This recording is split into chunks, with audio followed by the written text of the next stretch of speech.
तो सामान्य नसून एक चिंतामणी खडा आहे आणि यापासून तुम्ही पाहिजे ते साध्य करू शकता। तसं हे शरीर आहे ना, हा देह आहे ना, हा चिंतामणी आहे।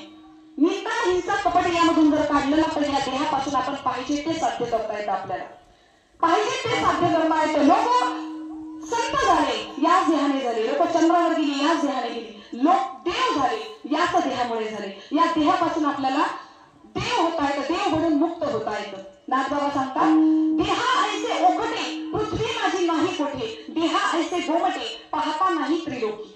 तरी ते भोगावे का त्यागावे, मध्यभागी विभागावे, आत्मसाधने राखावे, निज स्वभावे हिता लागे।